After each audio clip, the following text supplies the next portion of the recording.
Hello there. Welcome to the Drifting Spore. I'm Steve. It's a beautiful morning here in Nova Scotia this morning. It's a little bit warmer. We've had about 8-9 days of rain and cold temperatures for June, and it's finally warming up a little bit today. I'm hanging out on the shed deck, just watching birds and stuff, listening to the beach noise, and it occurred to me that I haven't emptied out my bag since my last drift.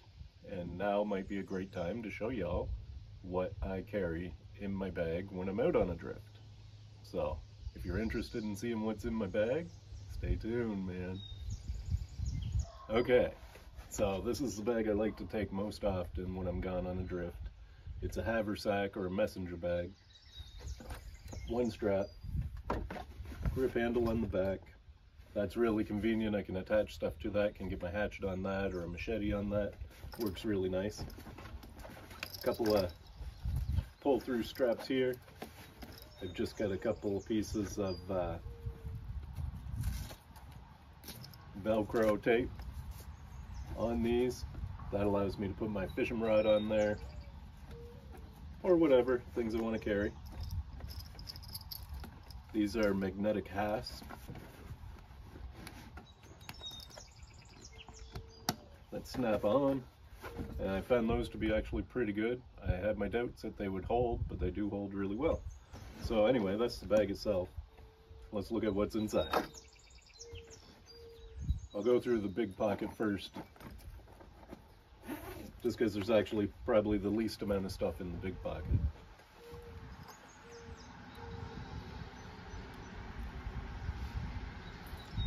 So, first thing first, a few cars going by. First thing first is my canteen cup. So that's my stainless steel canteen. I just recently got this. I'm really digging it. And the cup to go with them, I just put an elastic band around it to hold the handles against it so it's not coming open in my pack. I really like that. It's a great piece of kit. I've got my mug and spoon. I'm gonna wash my mug. I've got my pie plate, my metal pie plate, which I put on the ground for when I'm using my stove, so that I'm not transferring heat to the ground from the stove. Just a level of safety there. Got my stove bag. So my stove bag has a bottle of methyl hydrate for fuel, my little tuna can, pop can stove with snuff cap. I call this a loony stove because I use a loony to block off the holes in the center of the can and get it to bloom. So far, this little stove, this little pop can stove, has been working excellent. I couldn't be happier with it. Usually it goes out. I haven't had to use the snuff cap yet, but it's there if I need to. It's made out of a pop can too.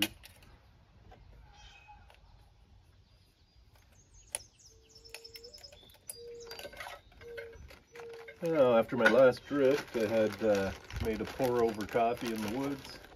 So I've got some tins with Gorilla Tape on them, and that's just got my coffee and my sugar in it, because I wasn't sure how much coffee I would need.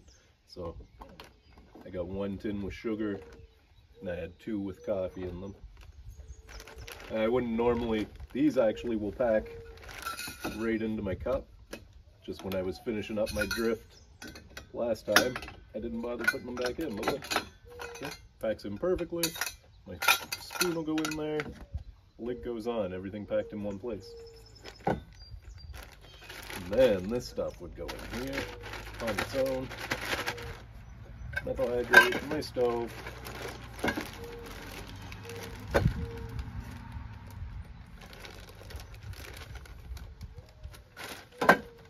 That's my basic cook kit right there.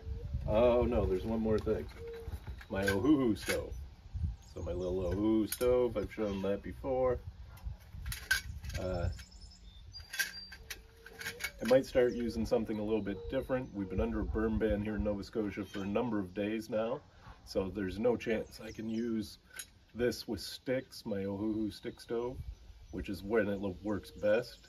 So I've been carrying it and using my methyl hydrate stove in it, but I think I have a better option for that, which I'll be doing. I did a video on it yesterday, and maybe you'll see that.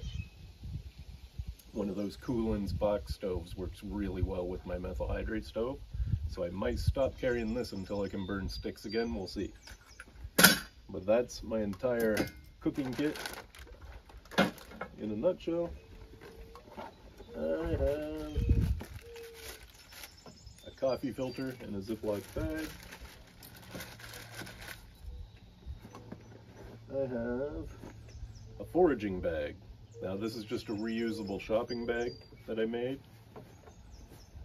And I say made, but I repurposed it into a foraging bag.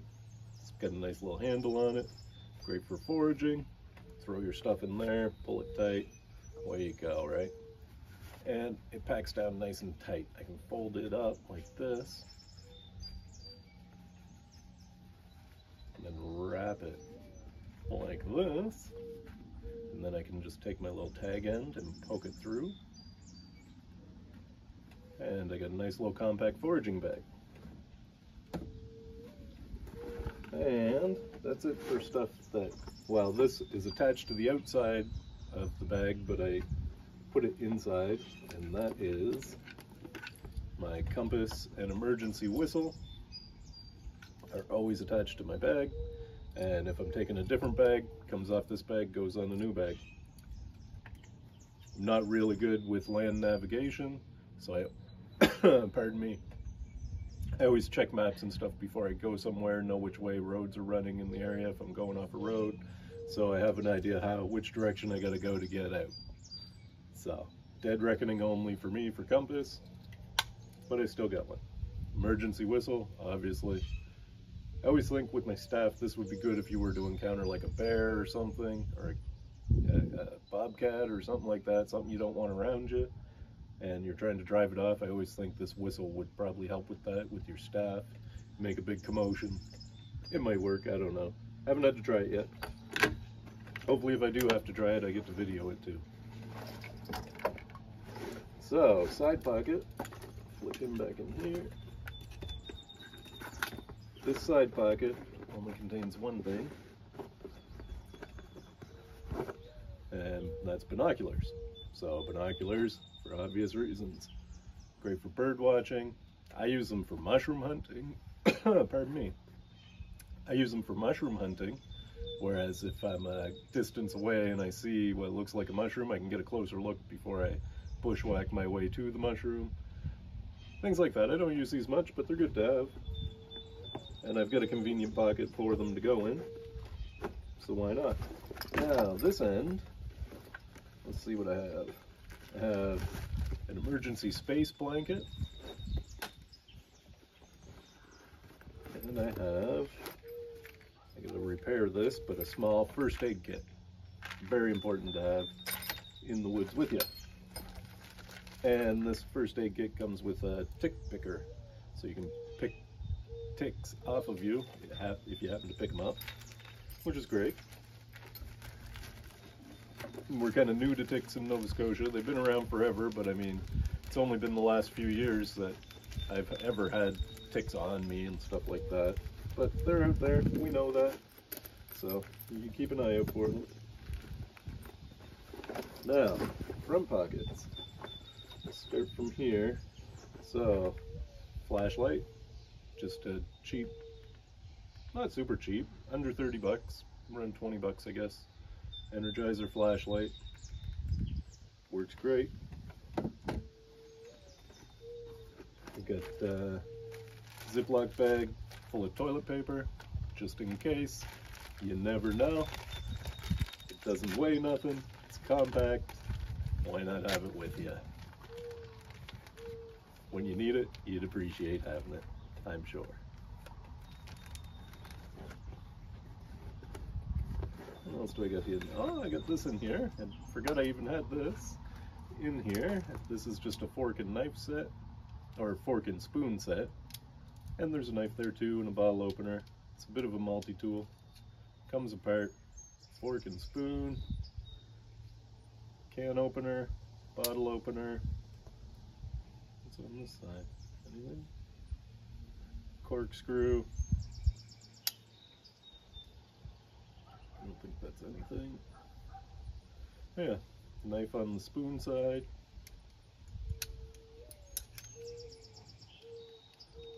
It's like a punch almost, or an awl. And that kind of holds itself together when you close it.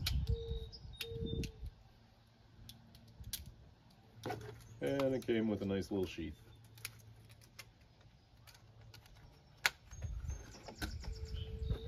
And that's it for this pocket. That's my Mora knife. I had been seeing, I don't know if you guys have noticed or not, but I wouldn't consider myself a very experienced bushcrafter or anything like that. So it's only been the last few years that I got into this. And I looked for a long time for a decent bushcraft knife that was also cheap. And I landed on Mora. And this knife here, it's got a nice plastic case. The belt clip is super secure. I like to wear this as a neck knife a lot in the winter. I put a paracord wrap on the case, but this sucker comes out of the sheath sharp and works every time. I've had really good luck with this. I've had this almost a year and I use it for carving. I use it almost daily. Very nice knife. Love it. Highly recommend Mora. If you're starting out in bushcraft and you just want to try something, but you don't want to spend much money, Mora. They have it. This is a $27 Mora, right? Can't beat it. It's quality for the money.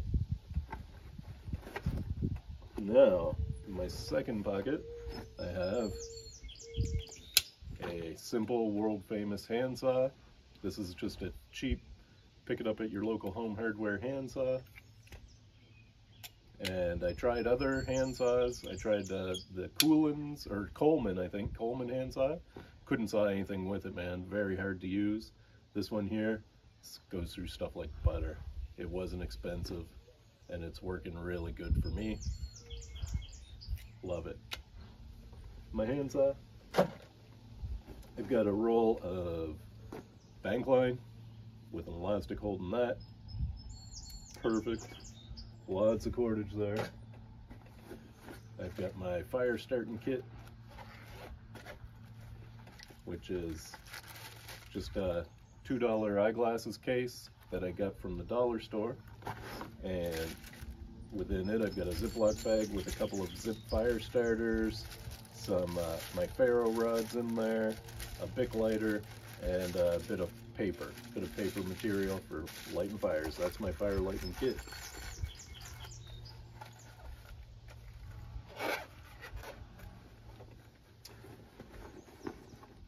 And it looks like that's it. Oh no, wait, there's one more pocket in here on the inside.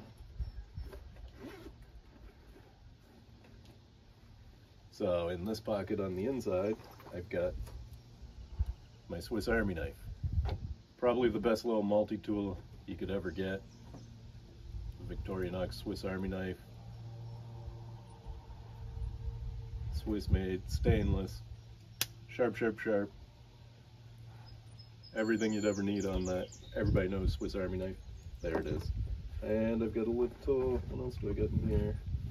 I got some paracord.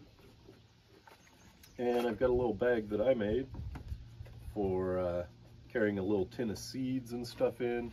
Stuff that I can, you know, if I find a nice spot and I want to leave a little thank you, a little bit of seeds or something, I can do that. Because it's good to thank nature when you've been out and had a positive experience in nature.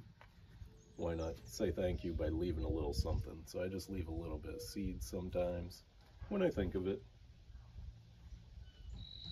And that's it, folks. That's what's in the entirety of my haversack. And just to show you what I did, so this haversack came with messenger bag is what it was. So it came with a lining on the inside. It's dirty and used, I know. But that lining was like for a laptop and other stuff. But that lining was taking up a lot of room, so I cut it right out of there. Got rid of it entirely. Left this one little pocket. It's all frayed and stuff. I don't care. I'm just throwing my stuff in it. That's it. Under $40 haversack. And the contents that I carry with me when I'm going on a drift. Thanks for watching. Hope you enjoyed. Remember folks, life is for the living. Just go live it.